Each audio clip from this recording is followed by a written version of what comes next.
अस्सलाम वालेकुम, welcome back to my YouTube channel. आज का जो लेक्चर है वो है format of research proposal. Unit number 7 का पॉइंट 2 है एक रिसर्च प्रपोजल, उसका फॉर्मेट क्या होगा और उसको किस तरह से लिखा जाएगा, उसका क्या पैटर्न होगा, उसको डिस्कस कर लेते हैं। सबसे पहला जो रिसर्च प्रपोजल की फॉर्मेट में मोस्ट इम्पॉर्टेंट चीज़ है वो है टाइटल।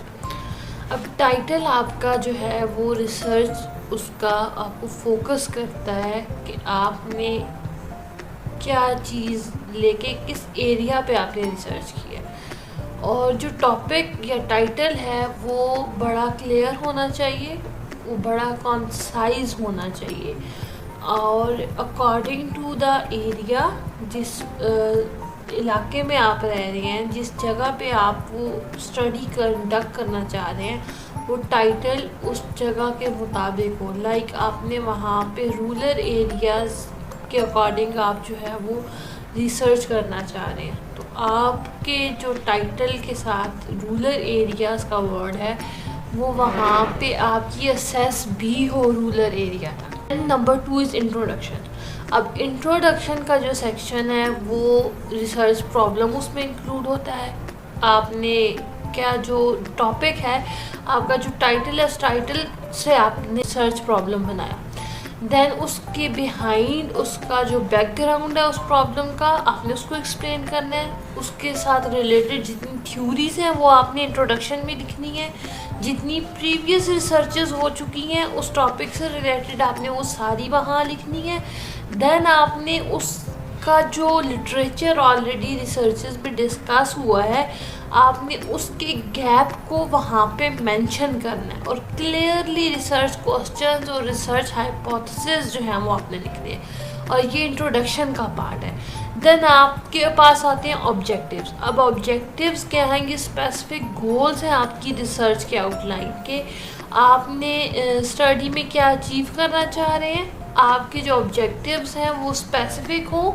नंबर 2 मेजरेबल हो, नंबर 3 अचीवेबल हो, नंबर 4 रेलिवेंट हो, एंड देन टाइम बाउंड हो। मीन के ये आप इसको अगर मैं शॉर्ट लिखूं तो स्मार्ट का वर्ड यूज होता है। Smart, S for specific, M for measurable, A for achievable, R for relevant and T for time bound. And number 4 thing which is methodology. अब methodology क्या है कि आपने जो रिसर्च ली है, जो रिसर्च टॉपिक लिया है, उसके अकॉर्डिंग आपने अपना मेथड सेलेक्ट करना है। अब मेथड क्या है कि आपने क्वालिटेटिव मेथड यूज़ कर रहे हैं, आप लोग क्वांटिटेटिव मेथड यूज़ कर रहे हैं, या फिर आप मिक्स्ड मेथड रिसर्च यूज़ कर रहे हैं। जो भी रिसर्च का डिज़ाइन है वो आपने वो मेथड आपने लिखना है। सेम वही चीज़ आ जाएगी आगे रिसर्च डिज़ाइन। रिसर्च डिज़ाइन जो है वो मेथडोलॉजी का पार्ट है, और आपकी स्टडी ये बताए कि आपकी रिसर्च कौन से टाइप की है। देन आपने उसके अकॉर्डिंग जो है वो, और फिर जो डिज़ाइन है वो रिसर्च के टॉपिक से मिलता जुलता हो। ये नहीं कि टाइटल आपने क्वालिटेटिव का लिखा है, मेथडोलॉजी आप क्वांटिटेटिव की यूज़ कर रहे हैं, और सारी रिसर्च एट द एंड जब काम करके रहो तो पता चले हाँ जी हमारा तो टाइटल ही गलत था, या हमारा तो हमारी जो मेथडोलॉजी है या रिसर्च का जो डिज़ाइन है वो सब तो मिलता ही नहीं है, सारी रिसर्च फिर गई ख़त्म। Include data collection. अब डेटा कलेक्शन क्या है कि डेटा कलेक्शन रिसर्च डिज़ाइन के अकॉर्डिंग होता है। रिसर्च डिज़ाइन आपके रिसर्च टाइटल के अकॉर्डिंग होगा, और डेटा कलेक्शन आपकी रिसर्च डिज़ाइन के अकॉर्डिंग होगा। रिसर्च डेटा कलेक्शन में क्या है, आपके पास सर्वेज हैं, आपके पास इंटरव्यूज़ हैं, आपके पास ऑब्जर्वेशंस हैं, आपके पास एक्सपेरिमेंटल फॉर्म है। जो भी आपने डेटा कलेक्शन का मेथड चूज़ किया है वो according to your research design होगा, और वो जो सैम्पलिंग की स्टडी है वो आप अकॉर्डिंग टू रिसर्च डिज़ाइन करेंगे। सैम्पलिंग की भी बहुत सारी स्ट्रेटजीज हैं। कौन सी सैम्पलिंग किस रिसर्च के साथ मिलती है वो ऑलरेडी मैं डिस्कस कर चुकी हूँ। स्टेप है डेटा का एनालिसिस। अब आपने जो डेटा कलेक्ट कर लिया अब उसको एनालाइज भी तो करना है। अगर तो आपका डेटा क्वालिटेटिव है तो आप क्वालिटेटिव के डेटा एनालिसिस को चूज़ करेंगे, लेकिन जब आपका डेटा जो है वो क्वांटिटेटिव है तो आप क्वांटिटेटिव के डेटा एनालिसिस को चूज़ करेंगे। मोस्टली जो डेटा एनालिसिस की टेक्निक्स यूज़ होती हैं वो स्टैटिस्टिकल एनालिसिस होता है, वो कंटेंट एनालिसिस होता है, वो थीमेटिक एनालिसिस होता है, या फिर वो ये जितनी भी है थीम्स वगैरह के अकॉर्डिंग आपने करना है। एथिकल कंसिड्रेशंस, एथिकल कंसिड्रेशन जो है, जिस बंदों से आपने डेटा किया आपने उनसे परमिशन ली। अब वो परमिशन क्या है कि ऑलरेडी अगर आप स्टूडेंट से ले रहे हैं, किसी इंस्टीट्यूट के स्टूडेंट से आप डेटा ले रहे हैं, तो वहाँ की जो एडमिनिस्ट्रेशन है आप वहाँ से डेटा को उनसे साइन करवाएंगे। लेकिन जब आप किसी कॉलेज से डेटा कलेक्ट कर रहे हैं तो वो कॉलेज की एडमिनिस्ट्रेशन से लेंगे, डेटा कलेक्शन का परमिशन आप लेंगे। किसी ऑर्गेनाइजेशन के एम्प्लॉयज़ से ले रहे हैं तो वहाँ का जो एडमिन सेक्शन होगा वहाँ से आप परमिशन लेंगे। लेकिन अगर आप किसी टीचर से ले रहे हैं, किसी प्रोफेसर से ले रहे हैं, तो उनसे आप सबसे पहले उनसे पूछेंगे कि हाँ जी मैंने डेटा लेना है या मैंने इंटरव्यू कंडक्ट करना है आपका, तो अगर आपकी परमिशन हो तो मैं आपसे इंटरव्यू लूँ। उनके रिस्पांस के अकॉर्डिंग आपने जो है वो उनसे तब आप डेटा ले सकते हैं, नहीं तो आप डेटा नहीं ले सकते। उसके बाद आपके पास इम्पॉर्टेंट जो चीज़ उसके फॉर्मेट में आती है वो है सिग्निफिकेंस और उसकी कंट्रीब्यूशन। रिसर्च, वो जो रिसर्च आप कंडक्ट कर रहे हैं उसका कोई फ़ायदा भी है या नहीं, और वो सोसाइटी में किस तरह कंट्रीब्यूट करेगी, ये चीज़ें आपकी रिसर्च के फॉर्मेट में आएंगी।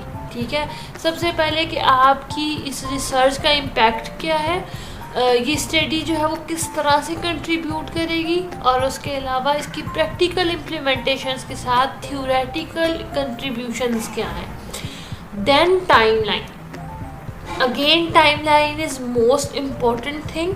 आपने उसके अंदर, आपके उस फॉर्मेट के अंदर आपके पास टाइमलाइन होगा। लिटरेचर रिव्यू के आगे आप जब सेक्शन बनाओगे तो आप लिखोगे मुझे लिटरेचर रिव्यू करने के लिए इस रिसर्च का मुझे इतना टाइम चाहिए, मैंने डेटा कलेक्ट करना है मुझे इतना टाइम चाहिए, डेटा का एनालिसिस मैं इतने टाइम में करूँगी या करूँगा, तो आपने वहाँ लिखना। देन आपने फाइनल रिपोर्ट किस दिन सबमिट करानी है, आप वो चीज़ भी एंड पे लिखोगे। का बजट, अगर आप किसी इंस्टीट्यूट के लिए कर रहे हैं, किसी ऑर्गेनाइजेशन के लिए कर रहे हैं, तो ऑलरेडी वहाँ पे आप फंडिंग या बजट लिखेंगे कि आपने इतना जो बजट है वो उस पर लगेगा, कि मैंने इतना मटेरियल जो है वो लिया तो उस पर इतने पैसे लगे, पार्टिसिपेंट की कंपनसेशन के लिए इतने पैसे लगे, मैंने ट्रैवलिंग की मुझे इतने पैसे लगे, मैंने इक्विपमेंट लिया मुझे इतने पैसे लगे। एट द एंड आपने रेफरेंस, अब रेफरेंस क्या है कि अगर आप सोशल साइंसेस के एरिया में रिसर्च कर रहे हैं तो आपके रेफरेंस APA स्टाइल में होंगे, यानी अमेरिकन स्टाइल में होंगे। लेकिन अगर आपका रिसर्च फ्रॉम अप्लाइड साइंसेज है तो आप शिकागो स्टाइल यूज़ करेंगे या फिर MLA स्टाइल यूज़ करेंगे। कीप इट इन माइंड कि रिसर्च प्रपोजल जो है या रिसर्च का जो फॉर्मेट है ये एक स्ट्रक्चर है, एक स्पेसिफिक स्ट्रक्चर है जो आप ऑलरेडी बनाते हैं। एक इन टर्म आप जो है वो शॉर्टकट आप उसको क्या कह सकते हैं ना, कि हम अगर कोई चीज़ बनाते हैं, कोई घर बनाते हैं, तो उसका ऑलरेडी हम उसका मैप बनाएंगे, तो समझ लें कि ये रिसर्च का मैप है, रिसर्च का फॉर्मेट रिसर्च का मैप है। आपने इसको बनाया, आप किसी भी बंदे को आपको एक्सप्लेन करने की ज़रूरत नहीं है, वो सिंगल जिस्ट में भी ये चीज़ें देखेगा तो उसे पता होगा हाँ जी इस रिसर्च में ये हो रहा है।